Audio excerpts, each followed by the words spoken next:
Hey everyone, welcome to Insights by Rish. Today we are going to perform handwritten digit classification using TensorFlow and keras library.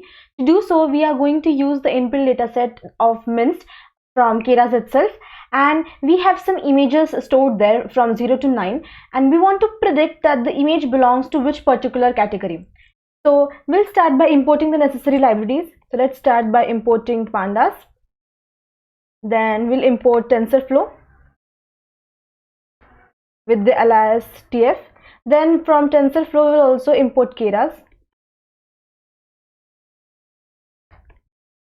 We also require the matplotlib library to plot the images, so we'll import matplotlib.pyplot as plt, and we'll require numpy as well when we are evaluating our model, so import numpy as np.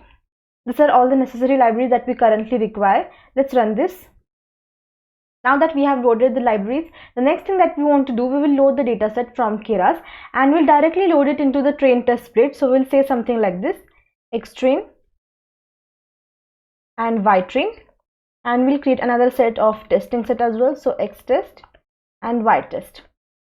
Here we'll say keras dot datasets dot. The dataset that we want to load here is the MNIST dataset, MNIST MNIST, and we'll say load data. Let's run this. It will download all the images from this particular path that it have mentioned it here. So now that let's check the shape dimension of our training set and the testing set. So we'll say xtrain.shape and xtest.shape. Let's run this. So the shape is out of 70,000 images, 60,000 images are in the training set and 10,000 images are in the testing set. While the grid is of 28 by 28. Now that is, we have an image, you have 28 pixels on x-axis and 28 pixels on y-axis.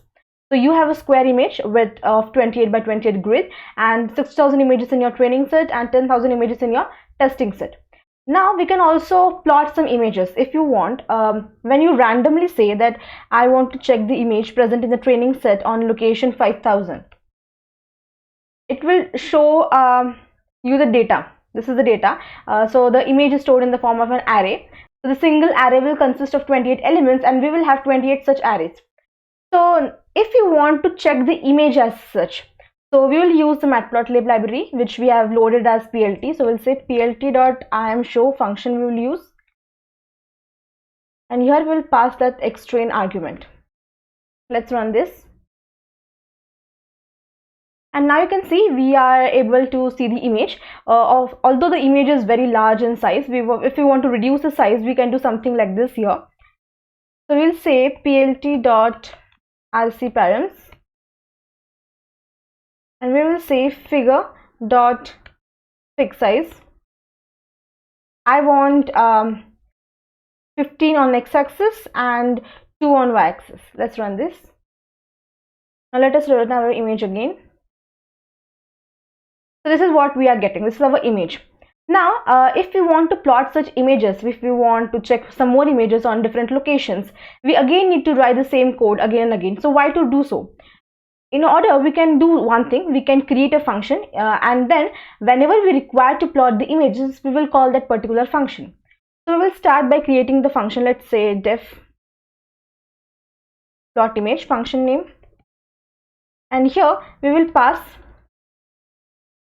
let's say plot image. Here we will pass the index, the location at which we want to check the image. So and here we will mention plt.imshow the xtrain at location index. So whatever location you provide whenever you're calling the function, it will display the image on that particular location, from that particular location. So let's run this, and we'll call the function plot image. Here we'll pass the location, let's say 2500. I want to display the images stored on location 2500. So this is what we are getting. But again, I don't want this scale. I don't want the scale on the x-axis as well as on the y-axis. I just simply want the image. So to do so, I can modify my function, and I will modify it in such a way. I will store the whole IAMShow function in any variable, let's say fig, and then we will say fig dot access dot get x-axis dot set visible. Will set the visibility to false, so that it won't display us the scale. And we'll perform the same thing for y-axis as well. The only change that we want to make here is we'll change it from x-axis to y-axis. Let's run this, and we'll again call the function. Okay, so function object has no attribute set visible. Actually, the get x-axis and the get y-axis are the functions, so we need to provide it with the parenthesis as well. Let's run this.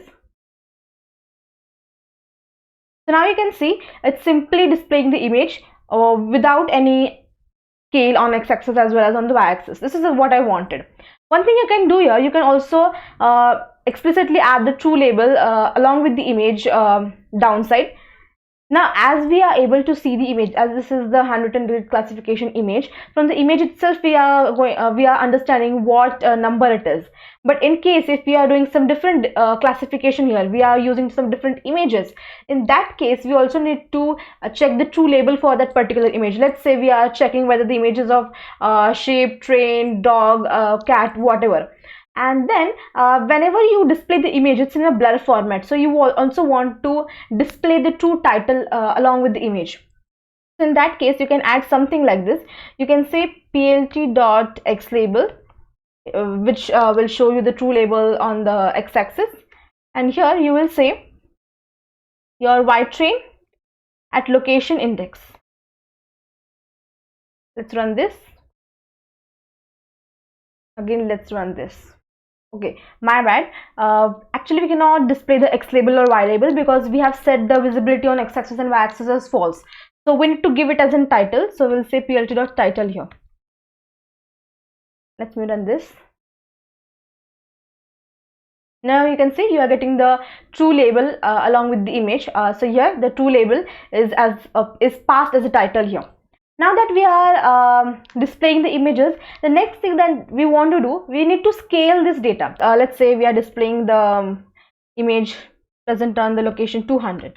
So when you simply display it, you can see the data is present into some array format, and between the values are between 0 to 255. And hence we need to scale the values. So to scale the values, one thing we can do here, we'll divide our data by 255. So we'll say I will create a new variable xtrain scale. Although you can modify your same training and testing set after scaling as well, but it's of course a good practice to create a new variable to store the new kind of data so that the original data is preserved. So xtrain scale, which will store xtrain divided by 255, and we'll repeat the same thing for the testing set as well. So which will say xtest scale is equal to xtest divided by 255. Let's run this. And now when you run the xtrain scale at location 200, say xtrain scale, let's run this. You can see now the values are between 0 to 1. Every value is in decimal because we have scaled it between the range 0 to 1. So this is what we wanted to do. Now that we have scaled the values, we can start building our model, because we have already splitted our data into the training set as well as in the testing set. So the next step that we will do, we will start building our model. And to build our model, we will say model is equal to keras dot sequential. Here now here you can add as many layers as you want depending upon your trial and error basis. Let's say first I will add a flattening layer, and to add a flattening layer, what we do, we'll say keras dot layers dot flatten, and here we will pass the input shape. So input shape is equal to, the input shape here is 28 by 28. Each image is of 28 by 28. So we will say 28 by 28. This is my first flattening layer. What are we doing here? We are actually flattening the image. The data is stored in the form of two-dimensional way. 28 elements on x-axis, 28 elements on y-axis. We are flattening it, which means we are converting the two-dimensional data into one-dimensional data. So now, after running this flattening layer, we will have total 784 one-dimensional neurons. We are building the artificial neural network here. So in the input layer, we will have 784 neurons, because 28 into 28 is 784. And as we are flattening the layer, we will display the images in a one-dimensional format. So now that we have flattened, the next thing that we want to do here, we will add some hidden layers here. Now the choice of hidden layers depends upon you. I am going to add 3 hidden layers here. So keras.layers.dense.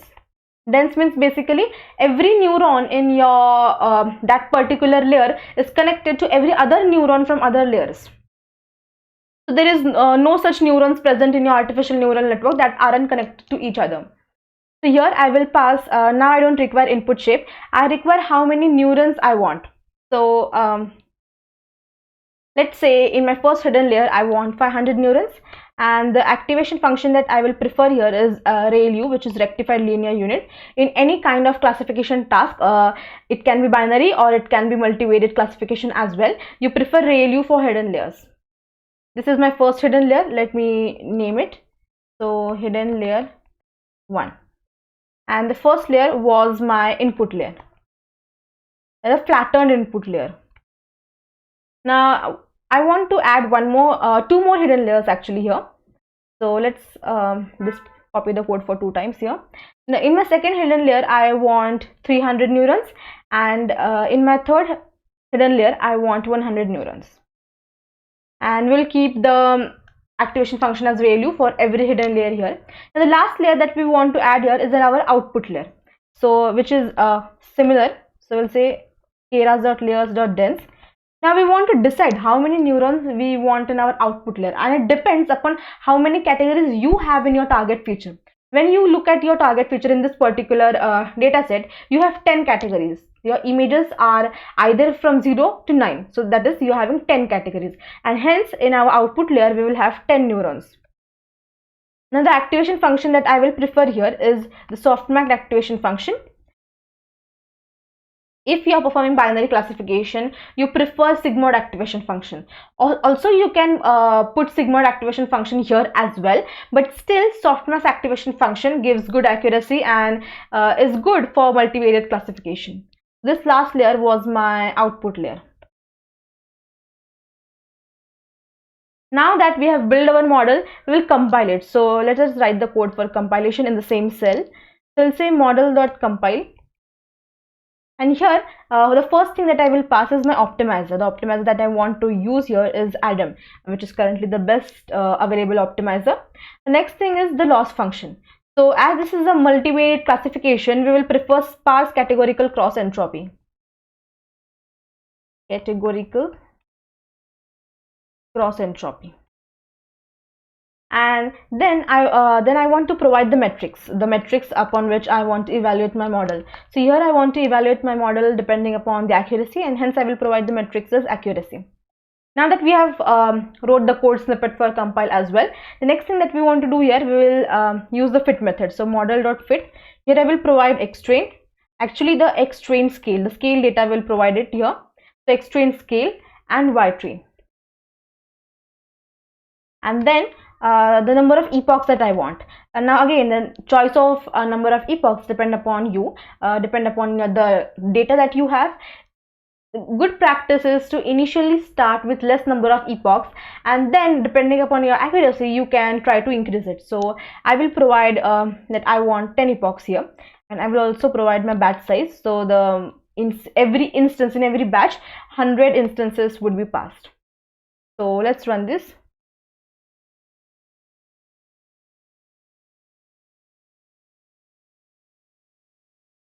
So it will take some time to build. Until the time it is running, we will write the code snippet for loss and accuracy.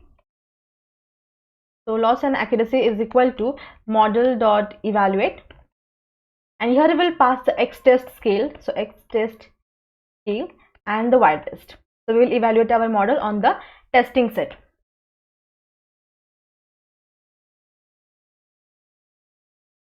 And we want to display our accuracy in percentage, hence we will multiply it by 100.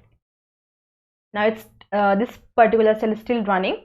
So you can see at the end of 10th epoch, the accuracy on our training set is 99%, which is very good, and the loss is very minimal. So this 99% accuracy is basically on our training set, and we are evaluating our model on the testing set. If you find that difference between your training and testing set is very large, the accuracy is very high in your training set, but when you are evaluating your model on the testing set, in that case your accuracy is drastically decreasing. So that is a kind of overfitting, and you need to take some measures and to add some dropout layers in order to prevent the overfitting of your model. So now we'll run this particular cell. Let's display the accuracy on the testing set. And as you can see, the accuracy on our testing set is again quite good, which is 97%. So the difference between the accuracy on the testing set and the training set is just about 2%. On the training set it is 99%, on the testing set it is 97%, which means our model is not overfitting. Now that we have evaluated our model, we will make some predictions. And to do the predictions, we can say, we'll store the predicted values in the pred variable. We'll say model.predict for the X test. Let's run this.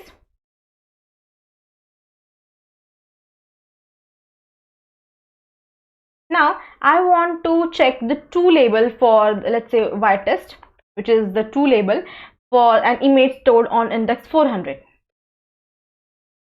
And the true label is 2, which means the image stored on the index 400 is 2. I want to check what my model has predicted, and to do so I will say pred at index 400. Now basically this will give us an array of values. Here you can see this is because we have preferred softmax activation function in our output layer. If you want to convert this whole entire array into just your predicted label, you can do something like this. You can say np dot argmax. Np is an alias for numpy library, so np dot argmax, and here you will provide with the value pred 400. Let's run this, and here you can see the predicted value is 2. So this is how you utilize the numpy library when you are predicting your data, because whenever you are preferring the softmax activation function in your output layer, it basically gives you the probability of every image here, and depending upon this, when you take a look at this array, you can see the probability at this particular index is greater than every other probability. Every other is just 0, but it will still display. It's not the case that in every scenario it will be 0.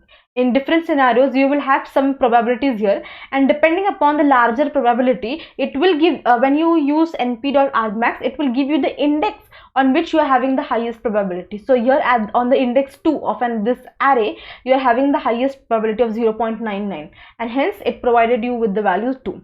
Now this is what we did for just a single predicted value. What if we want to store all this single value for every predicted data? To do so, we will say something like this. We will create another variable of pred values, and here we will write a list comprehension code snippet, which here we will say np dot argmax of value for value in pred.